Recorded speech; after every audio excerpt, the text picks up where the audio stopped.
Good afternoon. Hello. I think we're about ready to get started. It looks like we have a great group on with us today for our 7th Thursday webinar. Sad to say, next week will be our last. That'll be our 8th. For those of you, this is your first time joining, feel free to join us again next week as well. Next week will be actually around reimbursement and telehealth. So we're gonna go ahead and get started. Today, we actually have a session on caregivers and telehealth. So the title of today's session is The Importance of Caregivers and Telehealth, Considerations for Older Adults and Dementia with Dementia and Alzheimer's. Before I get started, just a few notes to make. I will keep everybody muted throughout the entirety of the session. However, if you have some questions or want to make some comments, feel free to put that in chat. At the end, I will unlock and allow anybody that wishes to ask a question verbally or make any comments verbally, and you'll be able to unlock your own, unmute yourself at that time. Until then, you will remain on mute. So we are offering CE. So after the webinar, in a few days, you will receive the evaluation, as well as the recording, as well as a form to complete if you are seeking CE. So kind of be watching for that as well. So I'm going to move on.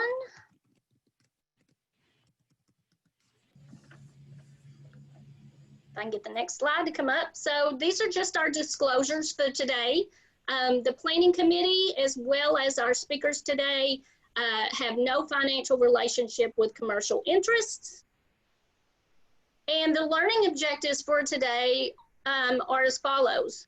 The learner knows the signs and symptoms of dementia and Alzheimer's disease. Learner understands communication skills necessary in communicating with someone with dementia and applications for telehealth visits. Learner understands the role of the caregivers in telehealth visits and the importance of the caregiver's health in relation to the patient's health. Before we get started, I'm just going to do a quick introduction of our speakers today. We're very fortunate to have both Laura and Leah with us today, who will both be sharing their expertise.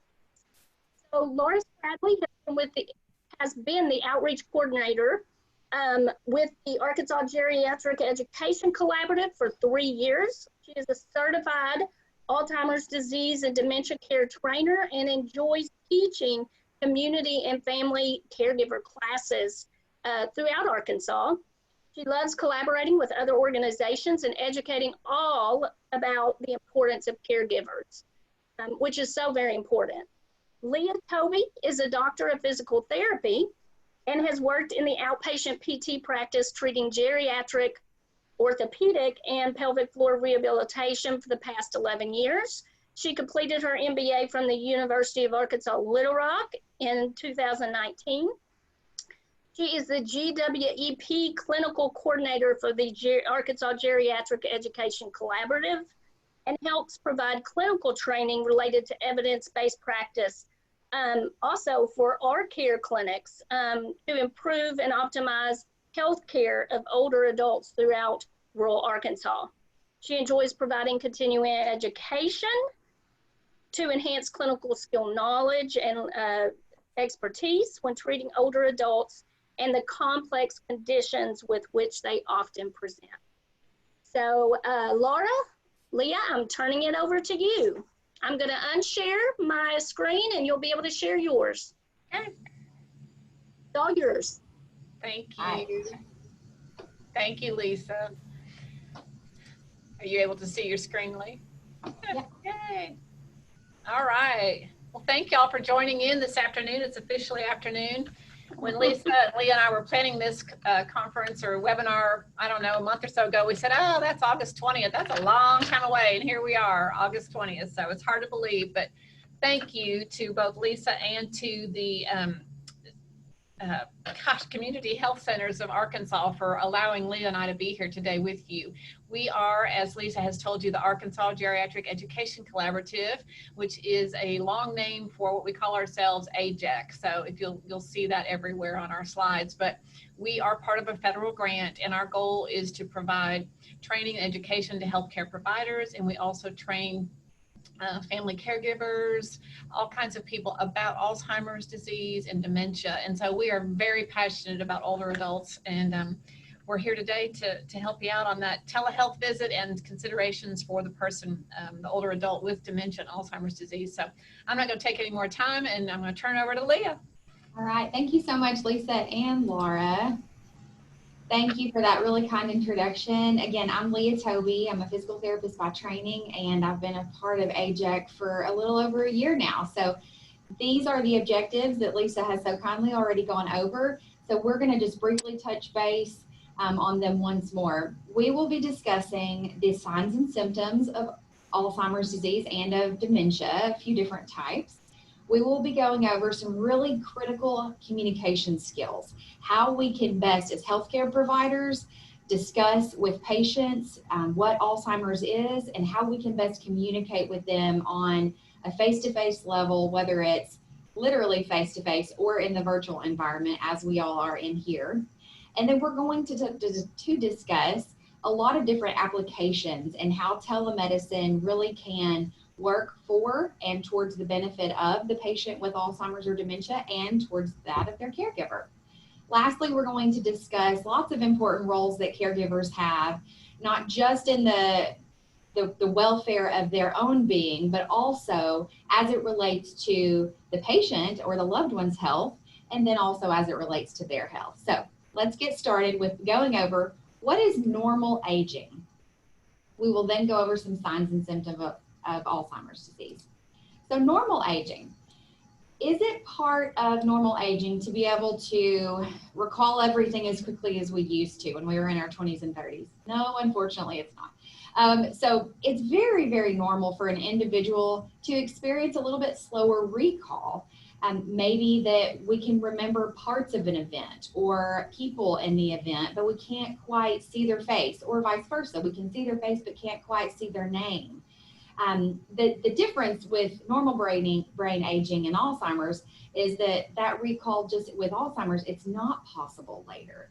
So with normal aging, we might be in the shower, or we might be, driving to work and go, oh, her name was Lisa, that's who it was. So that's all part of normal aging. Another great thing to remember is that the individual remains able to follow spoken and written instructions. Think of this as someone with normal health aging, normal brain aging can still follow a recipe. You can still read those instructions. You know how to get the teaspoon of flour. You know how to get this and that. So following a recipe, that's very normal, right? Thirdly, it is possible to have some difficulty concentrating. For instance, if you're driving to work and you're listening to the radio really loud, and then all of a sudden you hit a lot of traffic on 630. Is it helpful to turn down the radio and have those less distractions? Absolutely. It's one of those things that automatically we do. We automatically turn down the radio because we're trying to focus on traffic. So that's part of normal brain aging. And then lastly, the capacity to learn stays intact. The willingness to learn new information is certainly intact.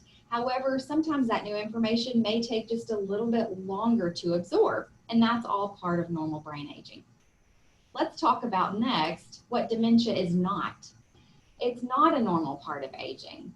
Sometimes I think people think it's so common, we'll discuss some statistics here with Laura in a moment. And I think oftentimes we think, oh, that's I must have dementia. There's just something wrong with my brain. Just know that if you do have those issues, it's a conversation that's worth having with your physician, because it's not a normal part of aging if you just can't recall those bits of information, or if your loved one can't. It's not an intellectual disability. It's not a psychiatry or a psychology diagnosis. It's certainly not contagious. And this is a really great thing to be able to differentiate this last bullet here. It's not delirium. it is important as healthcare practitioners to be able to test for these two different diagnoses, whether it's dementia or delirium. And something that you all have seen as healthcare providers, those that are on the Zoom call today, it's important to be able to test someone's delirium type symptoms. And there is a quick test that we'll discuss here at the end of the presentation. But delirium is very different than dementia. It's commonly seen in patients who are going through COVID or are in the post-COVID recovery phase, because we just know that multiple organ systems are unfortunately affected by the coronavirus. But dementia and delirium are two very different things, very different diagnoses. So speaking of, I'll pass to Laura and she'll go over what is dementia. Sure. Okay, so we know what it's not. So let's focus on this first bullet here.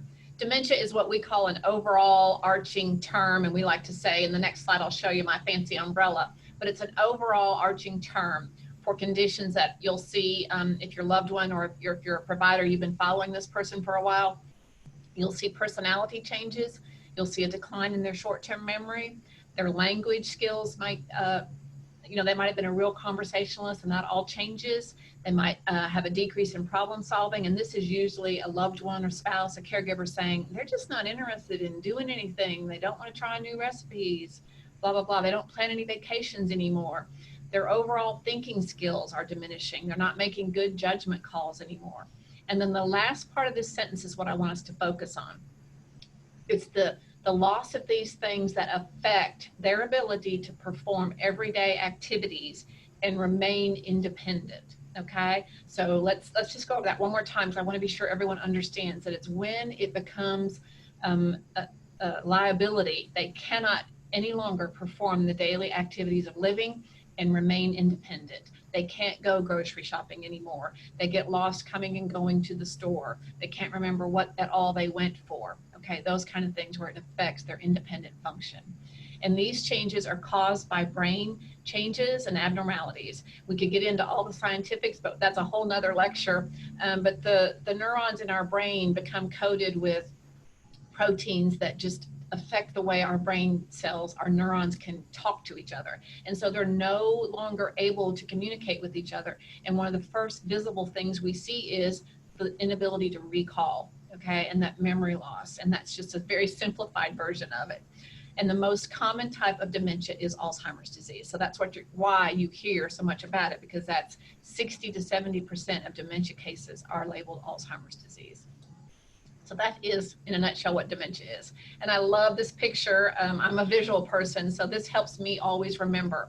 Our little purple person here is the Alzheimer's person. And 50 to 75% of dementia cases are labeled, as I said, Alzheimer's disease. Then we have our little orange person, and they're signifying vascular dementia, which is when we're not getting blood flow to our brain, and it's caused by heart disease and things like that, which is why we're going to talk about later keeping our heart healthy, okay? And those account for about 20 to 30% of dementia cases. Then our little green person is Lewy body dementia, and that's a different type of protein that they find that coats these neurons. And you see more physical attributes, shaking and things like that with Lewy body dementia. And then our little red person is frontotemporal dementia diagnosis. And as you can imagine, the temporal part means brain. So it's the front part of your brain that's been damaged either through like a severe auto accident. You've probably heard about it with football players, okay? Because they've had their heads shaken and knocked around their brains, okay? So that's our frontotemporal dementia. So that's our umbrella and the different types of dementia. All right, so why do we talk about this in Arkansas? Well, there are approximately 58,000 Arkansans age 65 and older that have a diagnosis of Alzheimer's disease. And the second bullet point is why we're really here to talk about it. It is the 6th leading cause of death in Arkansas.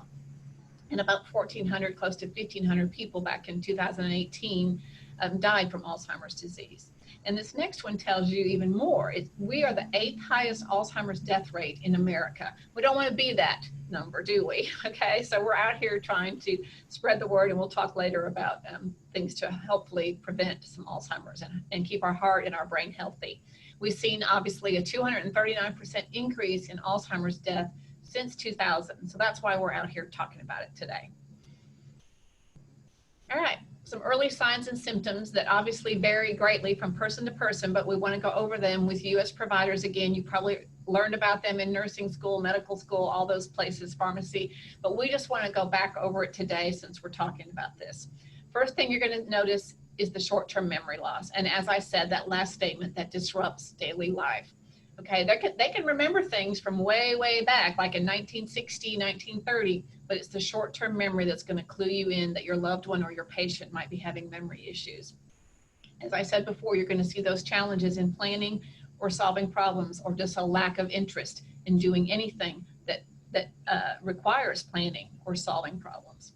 Difficulty completing familiar tasks, and that's the key word, either at home, work, or even in a hobby. You know, maybe they were a great chef, or they like to follow new knitting patterns. You're going to see where they're just not interested in it anymore, okay? Confusion in time or place, and the inability to go back and say, oh, I knew that today was Wednesday, okay? They really can't go back and figure out what day it is, all right? Trouble understanding visual and spatial relationships. And we like to talk about this one because most spouses or loved ones or kids say, gosh, grandma or grandpa really has a hard time knowing when to brake before they're practically on the person in front of them's bumper, okay? And that's where a provider will sometimes hear this, first of all, and the person will say, well, I just can't tell how far away I am from that car in front of me. Problems with words or speaking, and writing, that's a big one too. If you had an older person that loved to write letters and things like that, you'll see their handwriting slipping and falling off. The next one is they lose things and they're unable to go back and trace their steps. Okay, you and I might be in the den watching a movie and we say, I'm going to go get some popcorn.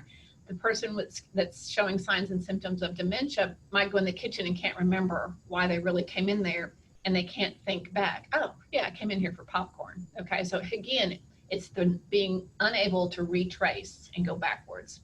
A decrease in poor judgment, as I said.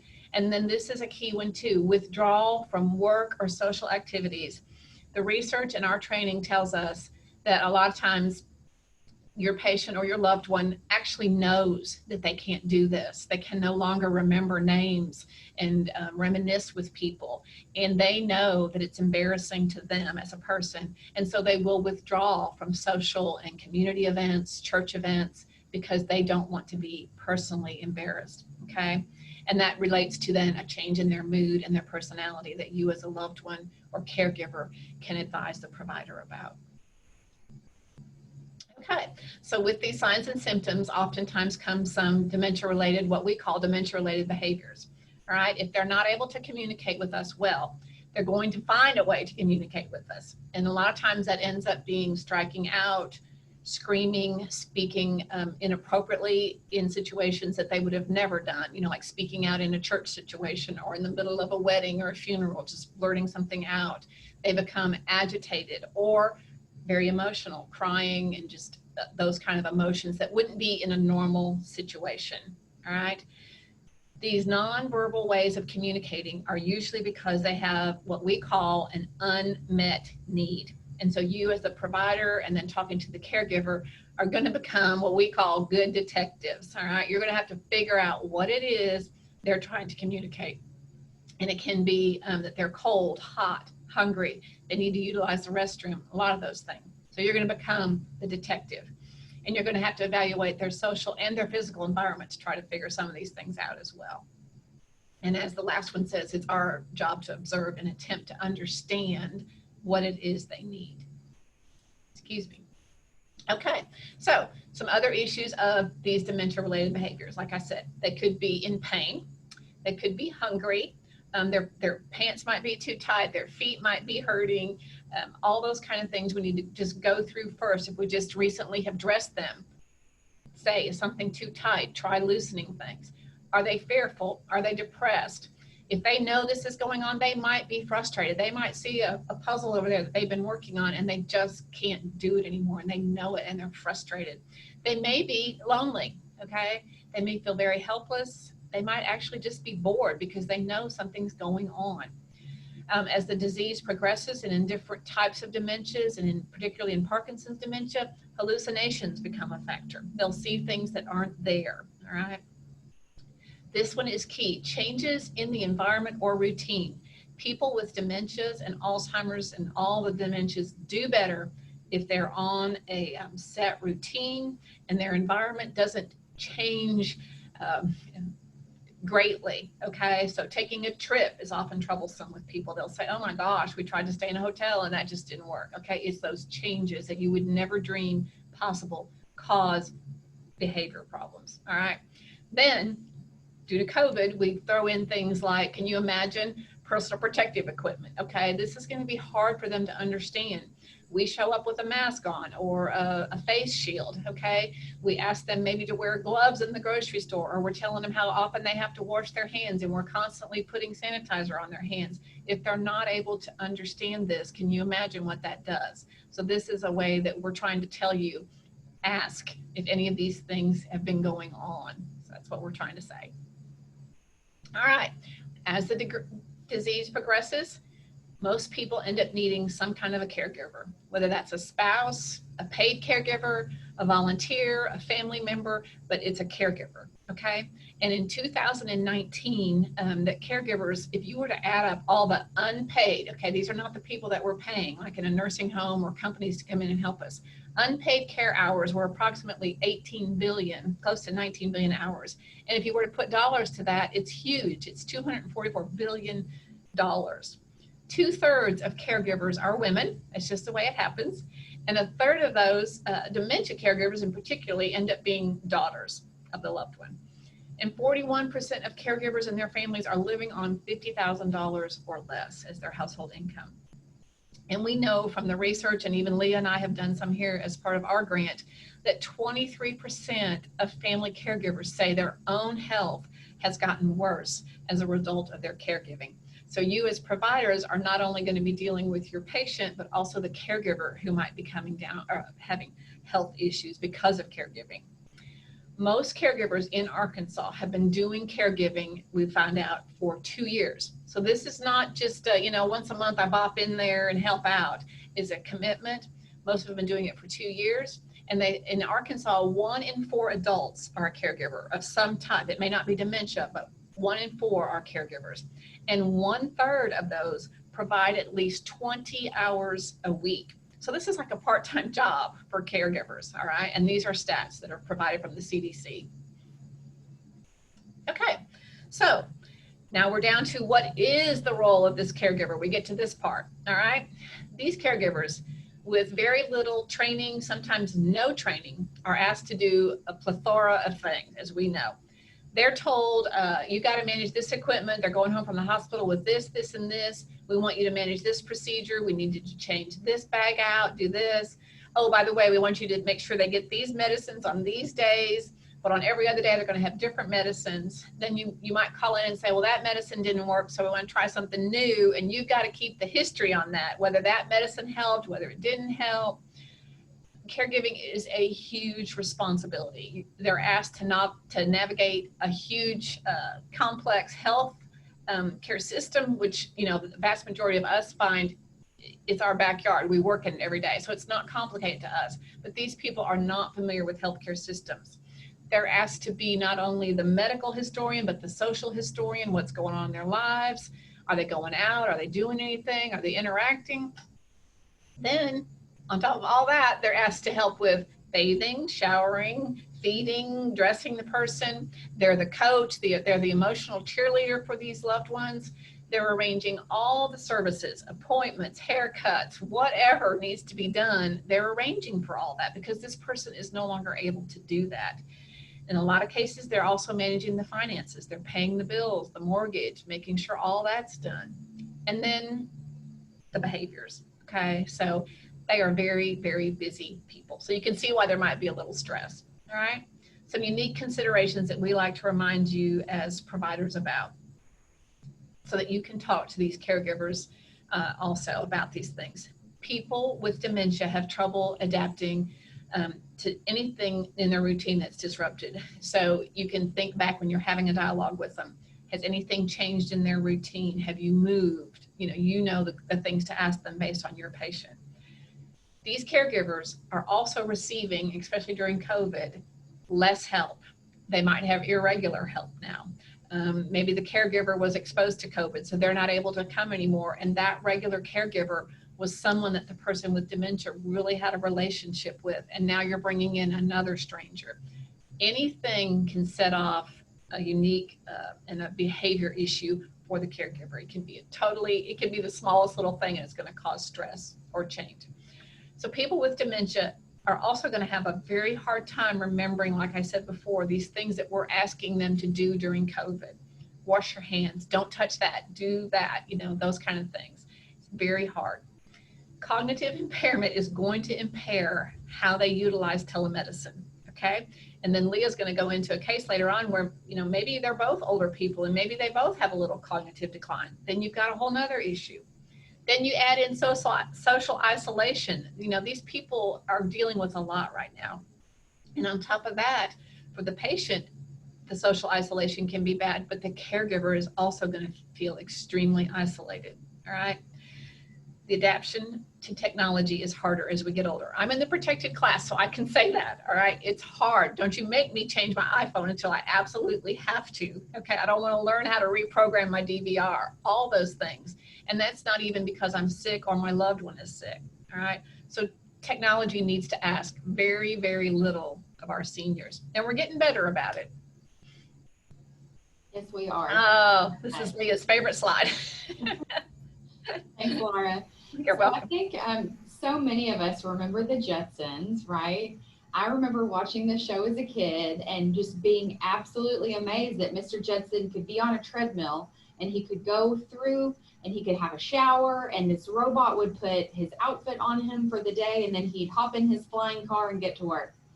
I don't think many of us, when we were watching Jetsons, no matter how old you were when the show first came out in the 60s, I don't think many of us could have pictured that this is what our modern day healthcare would look like. When Mrs. Jetson would say, "Hey doc, I really feel like McElroy he's really sick. His throat is hurting," and so on and so forth. And then the doctor quickly dons or puts on his mask and says, "Ooh, that's the Venus virus. That can be catching."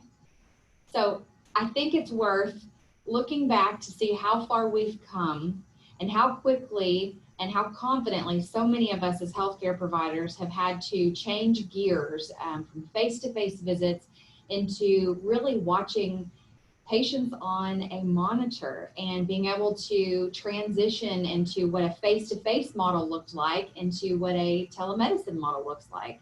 So props to all of you for doing that, for jumping on board. We didn't really have much of a choice. And it really does help us provide age-friendly care because we're coming to the patients in their homes. So I think it's also worth asking ourselves, I wonder what healthcare is going to look like in the next decade. Let's discuss this case. So Tom and Sue. Tom is an 89-year-old male and Sue is an 88-year-old female. They've been married for about 50 years. They have 2 children together. And I want to give you a little bit of a background. So Tom used to actually be the caregiver for Sue for various reasons, heart conditions mostly, and she began to start having a little bit of what we call SCD, subjective cognitive decline. So unfortunately, Tom endured a stroke during a heart procedure back about 4 years ago, and that left him to where he was wheelchair bound. He was paralyzed on his left side, left upper and lower extremity, and he does require 24/7 care. So because Sue is not necessarily well equipped to be able to do the lifting and the transfers and such, oftentimes the kids are there to help, being able to get him to and from doctor's offices and such. And this is where telemedicine really does allow for so much more convenience, so much more effectiveness individually for this family. However, they decided that they needed some additional help. So they decided to hire a 12-hour-a-day care service. And just as Laura was talking about, oftentimes caregivers go unpaid. So in this scenario, Sue is an unpaid caregiver, right? They decided to hire someone from an outside agency. And even when someone does decide that that is what they want to do in life, and the unfortunate truth is that these caregiver jobs are not the highest paying positions. So if we think about carryover and turnover in those positions, oftentimes families really do have to deal with the heartache and the frustration of a caregiver switching. So this family has gone through about 3 different caregivers in the last couple of months, and this was from a hired outside agency. As I said, sometimes the daughter and son are there to be able to help, and it really has benefited them to not have to get Tom in and out of his wheelchair. They don't have a big van that they can pull the wheelchair up into, like some handicap accessible vans are able to do. Sue still does help Tom quite a bit with his IADLs because he's not able to do a whole lot of things independently. I think the important part here to remember is that I don't mention anything about Tom's mentation. So cognitively, he's sharp as a tack. And this is where oftentimes we can't necessarily see on the screen, you can't see someone's disability to start with, right? Whether it's physical or cognitive. You can't always tell that someone is disabled. And it's a really bad assumption of us as a healthcare provider to be able to assume that if someone is paralyzed or someone has had a stroke, that their mentation or their cognition is altered. So it's always best to err on the side of caution and give that patient every opportunity to be able to communicate fully and completely, because they might be of sound mind. So if we were to do a tech check at this point and say, how well equipped are Tom and Sue as individuals or collectively able to do a telemedicine visit? I think it's really helpful to notice on the screen here, you can see Tom has one of those old Cricket phones, which are the flip phones with the big numbers. So it's very easy for him to operate that with his dominant right side. Sue has a smartphone. Great news, right? However, Sue doesn't have a data plan. So what does that mean? She can call and she can do things that the regular Cricket phone can do, but she doesn't have data. So FaceTiming wouldn't be possible, and so on and so forth. So given these details, just rhetorically be thinking about what you would do in this scenario.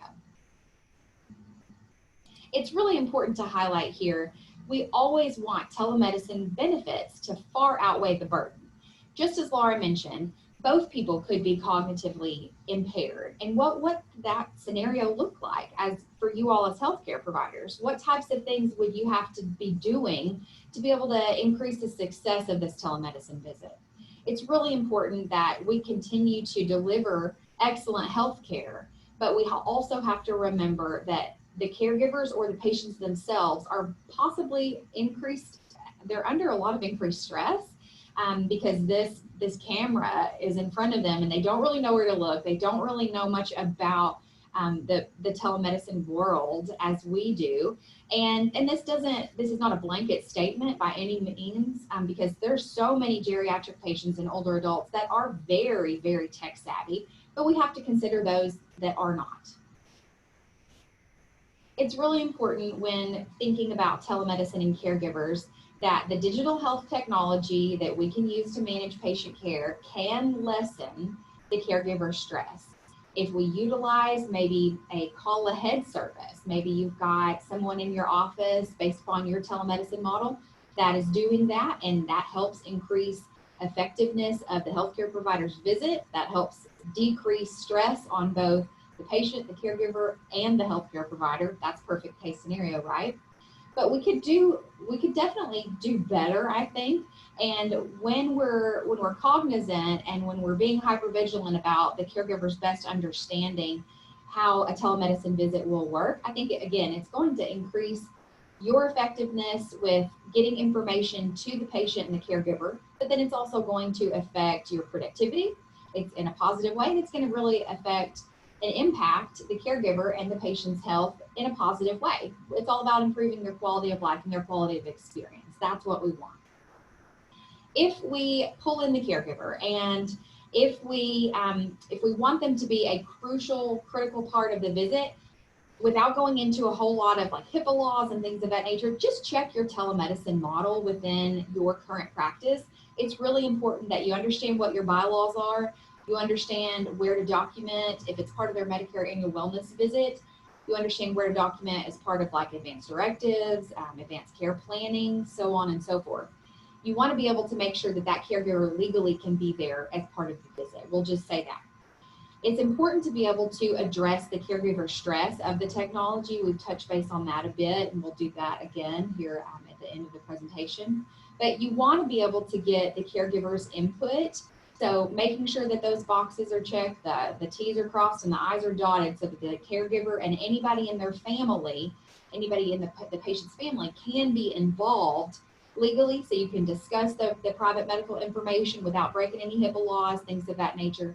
So again, just pulling all this together by addressing the needs of the patient and also addressing the possibility of increased caregiver stress and burden, we're really helping to increase the quality of lives of both the caregiver and the patient, and we're helping to do so because we're coming right to their home via telemedicine. It can really improve both the life of the patient and the caregiver. Laura's going to cover lots of really great communication skills and tips now.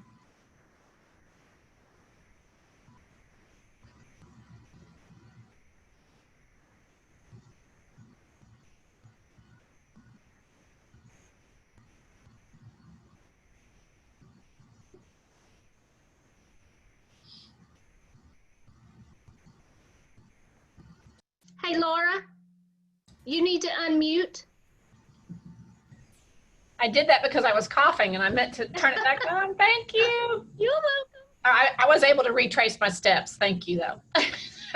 Okay, so I was telling you that they still have their feelings intact, and so we need to validate and understand their feelings. All right, that's one of the first things we do, and that's great customer service that y'all provide anyway. All right, we need to, if you've known this patient, you've been their provider for a while, we need to avoid any triggers such as events or topics that could trigger a reaction during this visit. Okay, so just be aware of those things and be sure they're noted in the chart so that no one brings up something that would cause a trigger. If something does happen and you inadvertently cause a trigger event, just apologize. Okay, and then what we ask people to do is redirect. Usually most people with dementia can be redirected. Just talk about a favorite hobby that you hopefully know they had or some other thing, and this is where the caregiver can also help you. All right. What we don't want to do, as we say in the business, is argue, because you're never, ever going to win an argument with someone that has Alzheimer's or dementia. If it's 1960 and it's 3 o'clock and this person always went to go pick up their children at 3 o'clock and that's what they're doing right now and they're talking to you, you're not going to win that argument. So you kind of got to go with what is their reality, okay? Because that is their reality at that moment. Don't argue. And then least of all, don't embarrass that person, okay?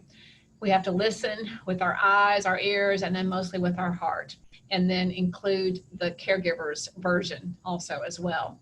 We have to slow down, and that's very, very hard for all of us because we've got a long list of patients that we're going to see that day, et cetera, et cetera, et cetera. We need to allow time when we ask the person with dementia a question. We need to allow time for them to answer, and that's hard for us to do. We ask the question, technically you're supposed to wait a minute or two, and that's very, very hard. If you re-ask the question, they say the best way to still get an answer is ask the question the same way you ask it the first time. Because if you ask it differently the second time, you've added different words and a different slant on it. They're trying to process that question, and they're also still trying to process that first question that you asked them. So ask it the same way again to reinforce the words that you said, okay? This next one just cracks me up because I do this with my own mother. I raise my voice, but that's not going to help, okay? Just maintain your voice at the normal level, all right? And then this is another one that we in healthcare get bad about is don't use jargon for both the patient's sake and the caregiver's sake most of the time. Treat them with dignity and respect. They do know if you're smiling at them, and they can tell whether you care about them. Your body language, even on a camera, speaks millions, okay? And it's very important using telemedicine to get on their eye level with the camera, and that can be part of the tech check, maybe the day before so to be able to see people and make eye contact with them. All right. We like to teach our providers some tips so that they can help these caregivers, all right? If the caregiver is telling you about these behaviors, how can you get me to help with these behaviors? Ask them, have you tried things like reminiscing? Have you gotten out old photo albums and redirected them? Get them to help you write on the back of those photos, tell you who those people are, involve them in things around the house. Music is huge. Listen to music. It usually calms them, okay? And it can pass time. They enjoy it. Use other evidence-based theories, a lot of light therapy. If they're having trouble with sleeping and they're getting their days and nights mixed up, ask them about light therapy. Validate, validate, validate, okay? Music, we talked about that. Pet therapies is another up and coming thing. A lot of people are even buying these electronic pets now, where if you give them a pet they can hold in their lap, and they will just spend time just rubbing and taking care of that pet, okay? Looking through old books and magazines is always fun, especially if you found old ones in the closet that they used to love, sporting magazines or whatever their hobby was. Exercise, this is important. I know that the weather's been very, very hot, but as it cools down, if you can get both the patient and the loved one, the caregiver, outside, start small if they haven't been exercising, obviously, but getting outside and getting fresh air together. And of course, following all the mask rules and all that, but getting outside, all right? And then we like to talk to people about including this person in helping in any way they can. It can be the most minuscule, tiniest little thing. Ask them to help you unload the dishwasher, set the table. Can you help me fold clothes? The people with dementia and Alzheimer's don't lose their dignity and their willingness to want to be still wanted and helpful, okay? It might not be the way we want it. The table might be not set quite the way we want it, but it will be their involvement and it'll be including them, okay? And then all else fails, offer a favorite beverage or a snack, but a lot of times just a glass of tea sitting on the porch will solve a lot of problems. All right, some other strategies. Connecting with family and friends. Obviously with technology, there are so many things out there, Skype, FaceTime, and a new one out there is GrandPad. About 30 days ago, you couldn't even buy one, but it's a simplified iPad where people can connect via email, messaging, those kind of things. Portal is a great one from Facebook, and Leah and I were having a funny story today because my mom actually has a portal. But she called me last night and the camera closes, you can close it with a screen. Well, she couldn't understand and I didn't know it had a screen cover on it. So just about the time you think you have it all figured out, something like that happens. But it's a way to connect. And if they can connect with their loved ones, it means the difference in night and day for the caregiver as well, all right? Technology is wonderful. If they can get involved in small group activities via the internet and via the cameras, that's great too, because it helps the caregiver. And if they can both interact and attend, it does something with them they can do together. If you can suggest relaxation techniques, maybe they both learn deep breathing, okay? Here again, it helps both. Make sure they're getting their spiritual needs met. It's been hard during COVID, but at least ask or connect them to someone that can help.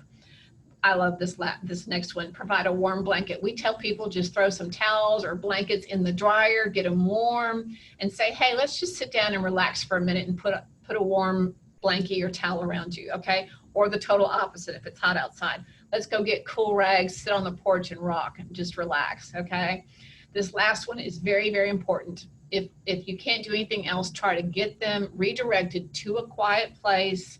And if all else fails, have a rocking chair handy, okay? Everybody loves to just sit and rock and maybe have a glass of tea, okay? Things to look for if you're continuing to have telemedicine visits with this family situation and there's a caregiver involved. You have to be aware of caregiver burnout as well. It's a real thing. They're going to show possibly signs of depression. The caregiver is also becoming socially withdrawn. She doesn't care whether they do anything together or go out. They're extremely sad. They will talk about being worried all the time, maybe about COVID or other things.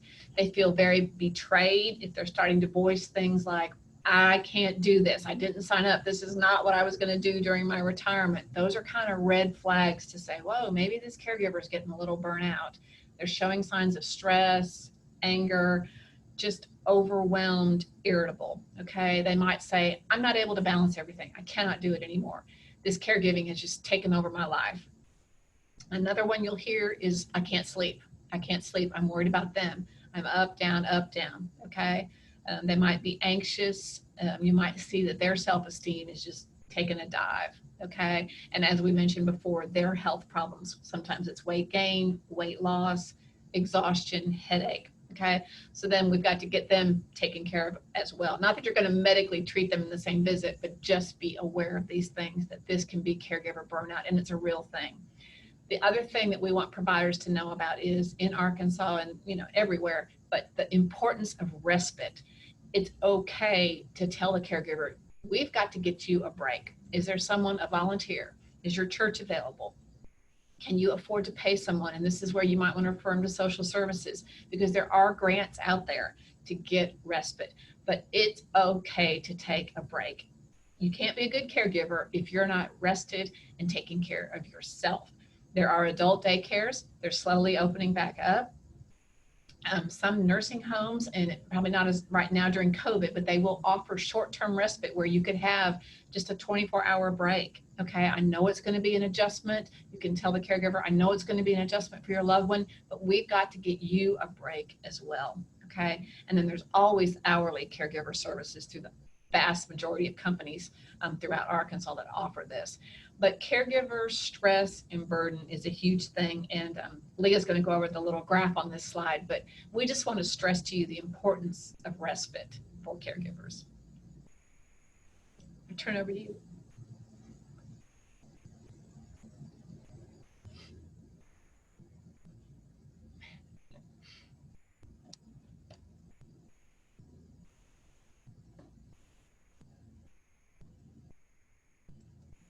Hey, Leah, You're on mute. You're muted. Thank you. I hope you all can, first off, hope you all can see that even no matter how old you are, you can still have tech issues.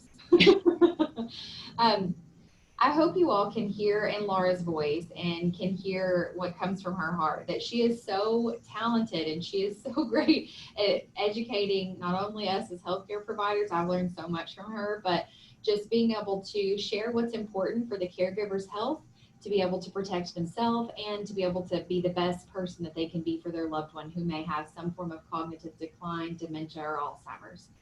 So we offer these trainings all throughout Arkansas. We used to be able to go face-to-face, but now we do, like everything else in life, everything is the new normal, right? So we're doing these things virtually. So we do have some opportunities we will discuss with you. But talking about respite care, and this graph is from the Journal of Geriatric Mental Health, and it's really helpful to just understand the entire loop of what can directly affect the patient's care and what can directly affect the caregiver's health. How long they've been a caregiver, what types of activities they're going to be doing. We can add in there telemedicine, telehealth, any types of things of that nature that we're talking about today. But typically as the stress increases, the other comorbidities the caregiver may be dealing with are going to also increase. We will go on and we'll talk about Tom and Sue, okay? Let's revisit this. And I'll give you some hints here. They were not ready for a telemedicine visit. That's not really a hint, that's the big answer. Without the help of Tom's daughter and Sue's daughter, Keisha, we'll call her, I really think that this would have been a scenario that the couple would have had to continue doing the transfers, asking for additional help, getting those done, getting into the office, and putting themselves at a little bit higher risk because of COVID. They have, both of them, medical conditions that would probably put them on the higher risk category, and we've got to be sensitive to that. So with the help of their daughter, who uses her phone to be able to do the FaceTime or the telemedicine visit via Google Meet, via Zoom. A lot of us are doing DoxyMe. No matter what type of system you all are using for your healthcare telemedicine visits, you've got to still have that caregiver, or maybe the daughter, the grandson, somebody that's there that would be able to teach the family to say, hey, this is where you look. This is the direction you're going to hold your phone. This is how long you can expect the visit to last. And being able to do that tech check on our end from the healthcare providers, that's really great. And for instance, if you all have had a telemedicine visit during COVID, hopefully you will have received an email with instructions or a tip sheet, something of that nature. But all of those bits of education, whether it's a phone call, a link from an email, or a piece of paper that has your instructions, it's all going to make you, as the healthcare provider and the family, much more successful and have a much more effective visit. So the realization that telemedicine can be very age friendly, again, because we're coming to people in their homes. That's a wonderful thing. It's a wonderful service to be able to offer. That's why telemedicine didn't just start in 2020. It's been going on about 5 years. If you look back at the journals, you can see 5 to 6 years ago, that's really when it began. It's just now insurance is starting to pick up the importance of being able to cover these visits. So the premise here is that the family really does have to have that additional caregiver support. It wasn't an ability that Sue had because of her smartphone capabilities, and it wasn't something that Tom would have been able to do physically because just with management of the phone and such. So we're pulling this all together just to say that difficulty with coping and difficulty with new technologies can certainly be burdensome for the patient and for the caregiver. We can be very sensitive to that by planning ahead to making this successful. So say if Tom and Sue, because maybe Sue's cognitive decline has started to stress her a little bit more, say she got into the point where she was beginning to note a bit more of a crisis. So she was sounding panicky. She was talking about, gosh, I'm not sleeping well. I really don't know if I can do this anymore. Those types of comments and those types of behaviors. There are some really wonderful resources, not only for you all, if you have someone in your family that you are a caregiver for, but for your patients that might be doing some caregiver services as well. Alzheimer's Association is wonderful. They have a 24/7 helpline. Those numbers are listed there. There's also a great grant that's part of the CARES COVID funding grant from the federal government, and that helped start what's called our Connect. And this is through PRI, which is Psychiatric Rehab Institute here on campus at UAMS. It's a wonderful 24/7, 7 days a week. Yes, it's a great program that you can immediately get mental health services, whether it's for the patient, for yourself as a healthcare provider, or for the loved one that's helping to care give. So these are great resources we wanted to highlight. There's also a ton of resources out there, but of course we want to be able to highlight some of our activities. We've got a great website. We've got a great new, it's called AJEC Caring Friends and Fun. It's our newsletter, and it's going to go out every other month. You can see there's in the teal box on your screen, there's a little snippet of a screenshot from our newsletter, and we will have our first online via Facebook Live event. It'll be September 2nd, 11:30, and Laura, yours truly there on your screen, she'll be hosting it. It's going to be about music and fun. So each and every month, we're going to be doing a different event on Facebook. It'll eventually be posted to our website, but it's really great because it can give you a resource to say to that stressed out, caregiver, or maybe even just the patient that is still continuing to isolate for other reasons related to COVID right now. You can give them a resource to say, hey, here, I heard about this group at UAMS, AJEC, and there's some really great things they're doing. We're also doing, every Wednesday, we do a class called Ageless Grace, and you can see Laura's there exercising. Myself and several other staffers here at AJEC were trained in Ageless Grace in December, right before all of the craziness started with COVID, and we have a pretty good following on Wednesdays at 11, so join us for some great brain and body health exercises. I want to also highlight, we've got some really great virtual programs. So these can be used for yourself as healthcare providers, for your patients, and for caregivers. We have a caregiver tip series that is a video series. It's released monthly. We've got great community programs that used to be in the community. Now they're virtual community programs. One particular that would apply to our lecture today is Understanding Dementia and Alzheimer's Disease. You will recognize quite a bit of the communication tips and the caregiver tips within that module.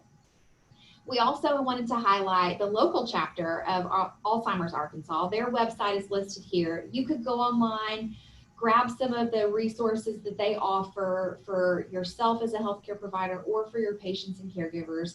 They offer what's called a respite grant, and it's a wonderful program. You can go and read all about that. You can also, as Laura said, talk to your local church, join a local support community. There are many places out there that are doing some things virtually, including dementia and memory cafe groups. So how can we really close this loop and better understand why a lot of us are uncomfortable dealing with dementia and Alzheimer's. It's really great to note a couple of these statistics I'll go over briefly. About 9 out of 10 primary care providers expect to see an increase in those people diagnosed with dementia or Alzheimer's from now until 2025. However, only 50% really say, hey, we're prepared to meet this demand. 82% of PCPs say that they are on the front lines of being able to provide that dementia care. However, only 40% of them say that they're never or even sometimes comfortable making that diagnosis of dementia. So that can be a little alarming. And then more than half of them say that there are just not enough care specialists out there to be able to treat dementia. I want to highlight these statistics to show you all a great framework. If you're a new nurse, a new physician, if this is pretty fresh to you and you want to model, here you are. The Institute for Healthcare Improvement, IHI.org, is a wonderful resource. These are some of the things that we teach to our partner federally granted clinics, our care. The 4 M's is a great framework. It's basically what you already do in your telemedicine visits. It's just giving a name to it, and it's allowing you to kind of have these boxes that you're just mentally checking. What's the patient's mobility? What matters to them? Does gardening matter? And they would love to be able to get out and go shopping at Home Depot, buying plants, putting them in their garden. But maybe we just stick with one pot that's in their kitchen that they can kind of nurse, maybe rosemary or something that can grow inside. And then looking at high-risk medication review. These are things, again, you already do this. It's just a great way to have a framework to make sure you're getting all of these components that an older adult would need. And then mentation. If you're not doing a mentation checklist each time and you're worried about delirium because the patient's been in their house, that maybe they've been a bit isolated, maybe they don't leave at all because they have other comorbid conditions, or maybe they have mobility issues that restrict their movement. So I encourage you all, check their mentation each and every visit, especially for those that you have an established relationship with. You're just double checking to make sure that nothing has changed. It's really great to do the ultra brief delirium screen. If you're not familiar with that UB2, you can just Google that. It's a free resource, and it is 2 quick questions. You can ask your patient, what day of the week is it? And you can't give any hints. That's the key with the UB2. If you read the instructions, you can't give hints. And then the second question is, can you list the months of the year backwards, starting with December? So say if I'm the patient and you ask me the second question and I say December, you can simply say to that patient, or say if they get stuck on November, the only cue you can give is say you ended with November. So these are just some tips that you can understand that if you're working with a patient and you're starting to kind of see, hey, they're showing some signs of decreased cognition or even that of the caregiver. You could just give the tip to them. You want to be able to discuss that with your physician or refer to a neuropsychologist for more testing. There's a lot of other opportunities if we just know the right questions to ask the patient. If you want more information for your particular healthcare organization, or say if you are part of a business and you're watching us today, we have a relationship with Dementia Friendly America, and we at AGEC, Arkansas Geriatric Education Collaborative, would love to be able to provide virtual training via Zoom, just like we're doing now. And we are more than happy to do that. So you can contact us and we will have that conversation. I want to leave you all with a really great quote. You all have probably all heard this from Maya Angelou before. I've learned that people will forget what you said, people will forget what you did, but they will never, ever forget the way you made them feel. Here are some great resources. Our website is here. Our Facebook and Twitter, our accounts are here. We'd love for you to stay connected with us at AGEC. And we are part of a federally grant funded program.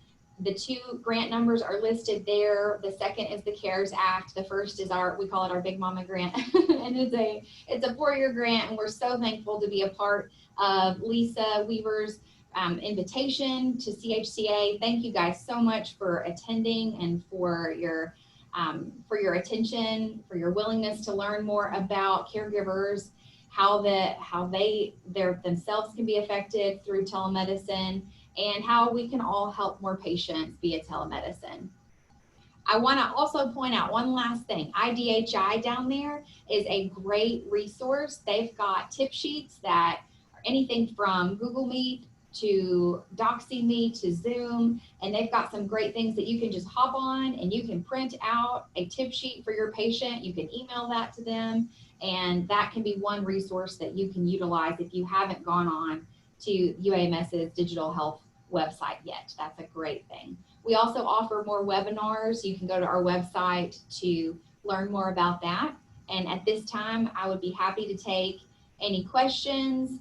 Laura will be here as well. So if you have any questions, feel free to unmute yourself and you can ask away, or you can type those questions in the chat box if you'd like. Thank you so much for your attention. Hey, Leah, I'll take some of the chat questions. Okay. I'm starting at the top here, and someone mentioned the book and the documentary about musicophilia. I'm reading that book right now, and if anyone is interested in music therapy and the brain, and I can highly recommend Musicophilia. It's a book, and then I have not seen the YouTube documentary, but music, and as someone, I believe it Sheila said, you know, of course, individualized to the elder, but go back to, you know, when they, whatever year it was, when they were a youngster or dating or whatever it was, their favorite music, obviously, you know, they're not going to be interested in some things that kids listen to now, obviously, but music is just wonderful. It solves a lot of problems. Someone asked about the availability of adult daycares now during COVID, and I would just say you have to check with each individual one, and alternatives to that are just few and far between, because I know my church even had one, and you have to go by what the church guidelines are currently, and some are open and some aren't. So I would just say when you Google that, and just have to go locality by locality to find out if they're open again. The same problem, you know, a lot of centers are closed. All right, let's see. So I don't have a good answer for that. The definition of respite, or using a different word. Respite is just a fancy word, and I apologize for that, for a break. It's okay for caregivers to ask and say, I need help, I need a break. Okay, and that's what it is. It's a break. It's a break from caregiving. Okay, and I want to stress the part about respite is, in some of these grants, you can use that money to have someone come and stay in your house so that you can go, maybe just you want to go in your bathroom and take a 2-hour long hot bath and not be interrupted. You can do that. You can pay them to come just be in your house and watch your loved one so that you feel like you can go do what it is. You might want to go out and just garden or work in your yard. It's okay to say, I need a break. I want to do something for myself, because then you're going to be a better caregiver if you've had that break. Okay. Let's see. Memory cafes, you can do the same thing. We are developing some, so stay tuned. Follow us on Facebook and on our website. We are developing some of those. And the concept that we're doing coming up September 2nd is similar to that, okay? It's going to be, but we're not going to have as open dialogue as a true memory cafe, but our program about music and the brain is patterned off that same type of program. It gives someone that's been housebound and isolated something to look forward to. Okay. Let's see. I think that's all the chat questions, but I'm open to other ones, and if you have some for Leah as well.